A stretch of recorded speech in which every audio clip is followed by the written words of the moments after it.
জাগি গোহাঁই চকী সাংস্কৃতিক চৰা প্ৰেক্ষাগৃহৰ আৰু মূল তোৰণৰ আধাৰশিলা স্থাপন ঐতিহ্যমণ্ডিত জাগি গোহাঁই চকী সাংস্কৃতিক চৰা প্ৰেক্ষাগৃহৰ আৰু মূল তোৰণৰ আধাৰশিলা অনুষ্ঠানটি আজি সম্পন্ন হয়। সোণালী জয়ন্তী উৎসৱৰ বৰ্ষজোৰা বিভিন্ন কাৰ্যসূচীৰ ৰূপায়ণ হৈ থকাৰ সময়তেই জাগি গোহাঁই চকী সাংস্কৃতিক চৰাৰ বহু প্ৰত্যাশিত প্ৰেক্ষাগৃহ আজি আধাৰশিলা স্থাপন কৰে তিৱা স্বায়ত্ত পৰিষদৰ কাৰ্যবাহী সদস্য খগেন চন্দ্ৰ বৰদলৈয়ে।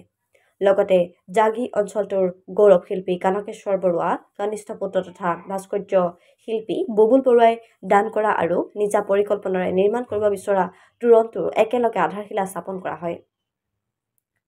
চৰাৰ সভাপতি জগন্নাথ ভাগৱতীয়ে আঠৰা মাংগলিক কাৰ্যসূচীৰে সম্পন্ন হোৱা এই আধাৰশিলা স্থাপন অনুষ্ঠানত কেইবাগৰাকীও বিশিষ্ট আমন্ত্ৰিত ব্যক্তিৰ লগতে চৰাৰ কৰ্মকৰ্তা আৰু অঞ্চলটোৰ প্ৰায় শতাধিক লোক উপস্থিত থাকে। উল্লেখ্য যে 1975 চনতে স্থাপন হোৱা এই সাংস্কৃতিক চৰা সোণালী জয়ন্তী সামৰণি অনুষ্ঠানত আগন্তুক অক্টোবৰ মাহৰ মাজভাগত তিনিদিনীয়াকৈ বৰ্ণাঢ্য কাৰ্যক্ৰমণিকাৰে অনুষ্ঠিত কৰিবলৈ মনস্থ কৰি প্ৰস্তুতি অব্যাহত ৰাখিছে উদ্যোক্তাসকলে।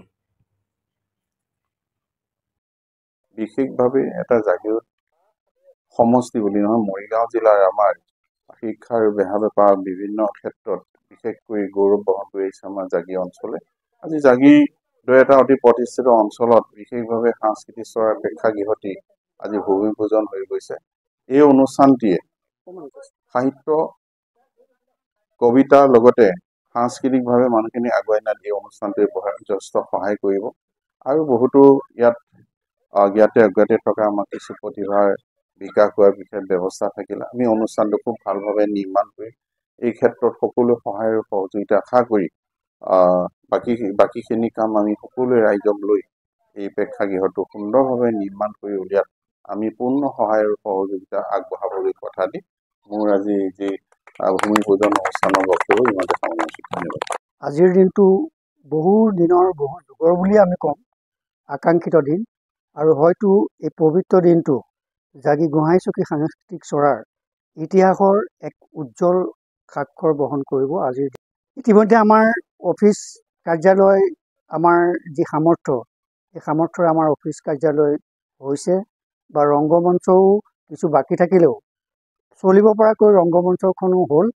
আমাৰ যি সংস্কৃতি প্ৰেমী মানুহ, যিখিনি কলাপ্ৰেমী মানুহ, সংস্কৃতি বা কলা চাবলৈ আমাক এটা ৰাজহুৱা প্ৰেক্ষাগৃহ লাগে বা ৰাজহুৱা সভা সমিতিৰ কাৰণে আমি প্ৰেক্ষাগৃহ এটা ৰাজহুৱা সভাগৃহ এটা আমি জন্মৰ লগ্নৰ পৰাই বিচাৰি আহিছিলোঁ আৰু আজি সেই শুভ দিনৰ শুভ মুহূৰ্তটো আহিল। আমাৰ বিশিষ্ট সমাজকৰ্মী, আমাৰ তিৱা অট'নমাছ কাউন্সিলৰ কাৰ্যবাহী সদস্য, আমাৰ অতিকৈ প্ৰিয় এই জনপ্ৰতিনিধি খগেন বৰদলৈ, বন্ধুবৰ মোহন ডেকা, আমাৰ অনুষ্ঠানৰ সভাপতি, আমাৰ জ্যেষ্ঠ প্ৰতিম আমাৰ লগত থকা ভূপেন বৰাদেৱো আমাৰ মাজত আছে। তেওঁলোকৰ সহায় সহযোগত দিহা পৰামৰ্শত আজি ৰাজহুৱা প্ৰেক্ষাগৃহৰ যি শুভাৰম্ভণি আধাৰশিলা অনুষ্ঠানটো আজি স্থাপন কৰা হ'ল। আমি এটা কথা নক'লে নহ'ব, আমাৰ বন্ধুবৰ জানাসকলে জানে তেওঁ এজন আজন্ম শিল্পী, প্ৰয়াত শিল্পী কনকেশ্বৰ বৰুৱাৰ সুযোগ্য কনিষ্ঠ সন্তান। মই ইতিমধ্যে কৈছোঁ আমাৰ বন্ধুবৰ বুবুল বৰুৱাও আমাৰ মাজত আছে।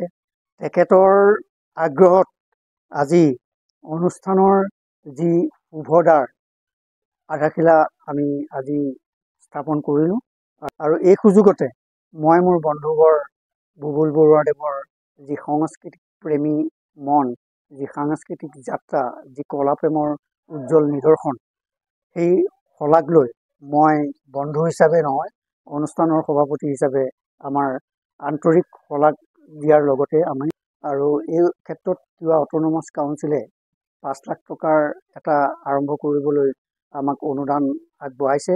অট'নমাছ কাউন্সিলৰ খগেন বৰদলৈ প্ৰমুখ্যে বন্ধুবৰ মোহন ডেকাকো আজি এই শুভ মুহূৰ্তত আমাৰ শলাগ যাচিছোঁ আৰু